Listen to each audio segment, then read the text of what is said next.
নন্দিকেশ্বরী মন্দির, যা নন্দিকেশ্বরী তলা নামেও পরিচিত, এটি পশ্চিমবঙ্গের বীরভূম জেলার সাঁইথিয়া শহরে অবস্থিত। এই মন্দির ভারতীয় উপমহাদেশের বিখ্যাত সতীপীঠের একটি। নমস্কার বন্ধুরা, আমি সোমা। আমার সাথে চ্যানেলে আপনাদের সকলকে স্বাগত জানাচ্ছি। আজ আমি এখন আছি সাঁইথিয়াতে। তো আজকে আমি আপনাদেরকে সাঁইথিয়া নন্দিকেশ্বরী মন্দির দেখাবো। তাহলে চলুন ভেতরে যাওয়া যায়। নন্দিকেশ্বরী মন্দির নন্দীপুর গ্রামে অবস্থিত, যা এখন পশ্চিমবঙ্গের বীরভূম জেলার সাঁইথিয়া শহরের একটি অংশ। কলকাতা থেকে প্রায় 220 কিলোমিটার। সাঁইথিয়া শহরটি ময়ূরাক্ষী নদীর তীরে অবস্থিত।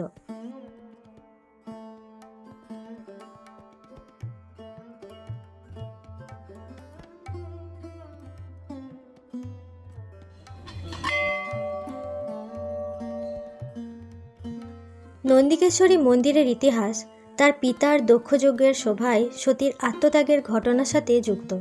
কারণ প্রজাপতি দক্ষিণের কন্যা সতীর বিয়ে হয়েছিল দেবতা শিবের সঙ্গে, তার ইচ্ছার বিরুদ্ধে। দক্ষিণ একটি মহান যজ্ঞের আয়োজন করলেও সতী ও শিবকে আমন্ত্রণ জানাননি। অনামন্ত্রিত সতী যজ্ঞস্থলে পৌঁছেছিলেন, যেখানে দক্ষিণ সতীর পাশাপাশি শিবকে উপেক্ষা করেছিলেন।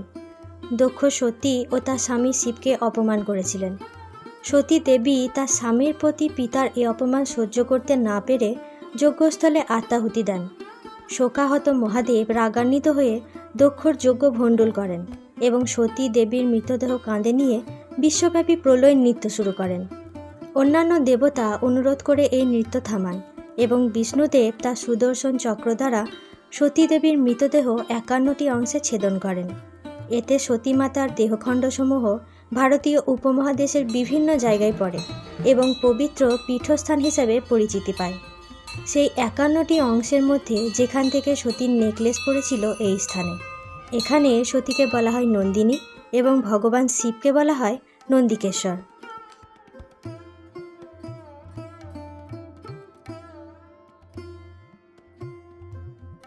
দেখুন, আমার পেছনে এটা নন্দিকেশ্বরী দেবীর মূল গেট। তো এখানে দেবীর গলার হার পড়েছিল, তো তখন দেবীর নাম ছিল নন্দিনী। আর এর পাশেই সেই নন্দিকেশ্বর ভৈরব মন্দির আছে, নন্দিকেশ্বরের পুজো হয়, সেই থেকে নন্দিকেশ্বরী নাম আছে। এখানে দেবীর মূল মন্দির ছাড়াও আরও 4টে মন্দির আছে। তো দেখুন, এটা শিব মন্দির, এটা হলো মহা সরস্বতী মন্দির, এটা লক্ষ্মী গণেশ মন্দির, আর এটা কৃষ্ণ লক্ষ্মী মন্দির।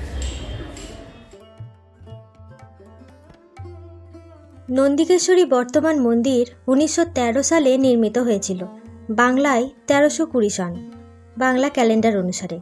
এটি একটি উচ্চ প্ল্যাটফর্মে বিশ্রাম করে এবং এতে হিন্দু মন্দিরের প্রচুর দেবদেবীর সাথে অতিরিক্ত ছোট আকারের মন্দির রয়েছে।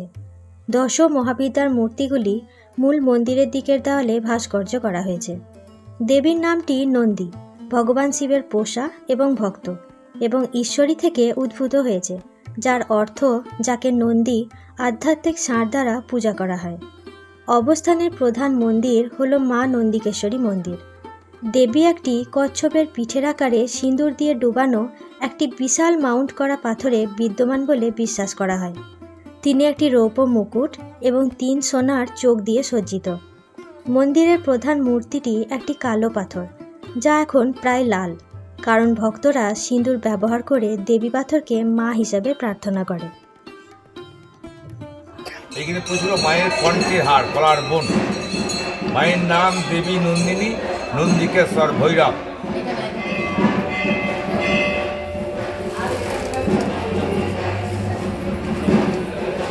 টিপ দিয়ে না চার জল টিপ।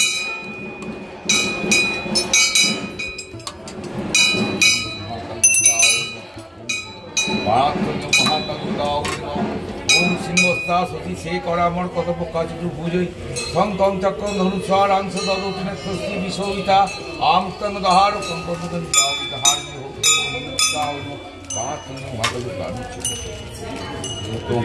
ওম দিন গাও নমঃ। এই যে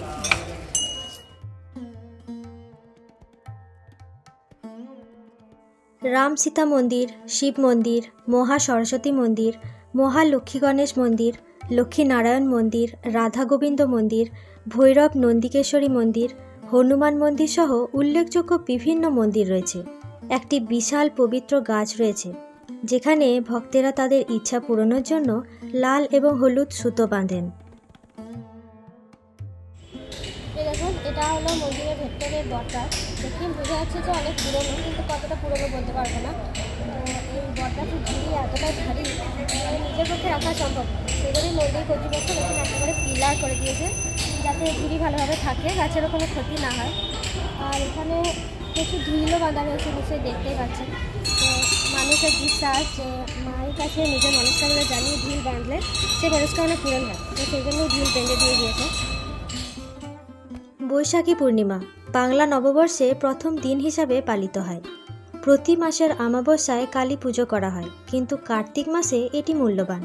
প্রতি বছর শারদীয়া নবরাত্রির সময় নন্দিকেশ্বরী উদযাপন করা হয়। মন্দিরের সময় সকাল 6টা থেকে রাত 10টা। নিত্য পুজো এবং আরতি ছাড়াও প্রতিদিন দুপুরে মাতা নন্দিকেশ্বরীকে অন্ন ভোগ দেওয়া হয়। পরে দর্শনার্থীদের মধ্যে সেই প্রসাদ বিলিয়ে দেওয়া হয়। বুদ্ধ পূর্ণিমা বা বৈশাখী পূর্ণিমা এবং কালী পুজোর শুভ উদযাপনে সাঁইথিয়ার এই মন্দিরে খুব বিশেষ পুজো এবং যজ্ঞ করা হয়।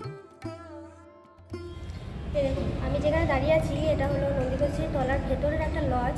তো যে কোনো অনুষ্ঠানের জন্যই এখানে লজ ভাড়া করা যায়, তার জন্য বিভিন্ন রকম রেট আছে, আপনাদেরকে সেটা দিয়ে দেওয়া হবে। তো আপনারাও যদি এসে এখানে অনুষ্ঠান করতে চান তো এখানে লজ ভাড়া করতে পারেন। কিভাবে যাবেন এই নন্দিকেশ্বরী মন্দিরে চলুন জানিয়ে দিই। এই জায়গায় বীরভূমের বোলপুর শহর থেকে ট্রেনে সহজেই পৌঁছানো যায়। তাছাড়া রামপুরহাট তারাপীঠ থেকে ট্রেনে মাত্র 20 মিনিটে এই শহরে পৌঁছানো যায়। মন্দির থেকে সাঁইথিয়া রেলওয়ে স্টেশন প্রায় 1.5 কিলোমিটার দূরে। আজকের মতো এই পর্যন্তই। আপনারা একবার হলেও নন্দিকেশ্বরী মায়ের মন্দিরে গিয়ে মায়ের দর্শন করে আসুন, অবশ্যই আপনাদের ভালো লাগবে। আর মনের কোনো ইচ্ছা যদি অপূর্ণ থেকে থাকে তাহলে মন্দিরে গিয়ে সুতো বেঁধে আসতে পারেন। এমনই সব সুন্দর ভিডিও পেতে আমার সাথে চ্যানেলটিকে সাবস্ক্রাইব করে আমাদের সাথে থাকুন। সবাই খুব ভালো থাকবেন ও সুস্থ থাকবেন এই আশা রেখে এখানেই শেষ করছি। ধন্যবাদ।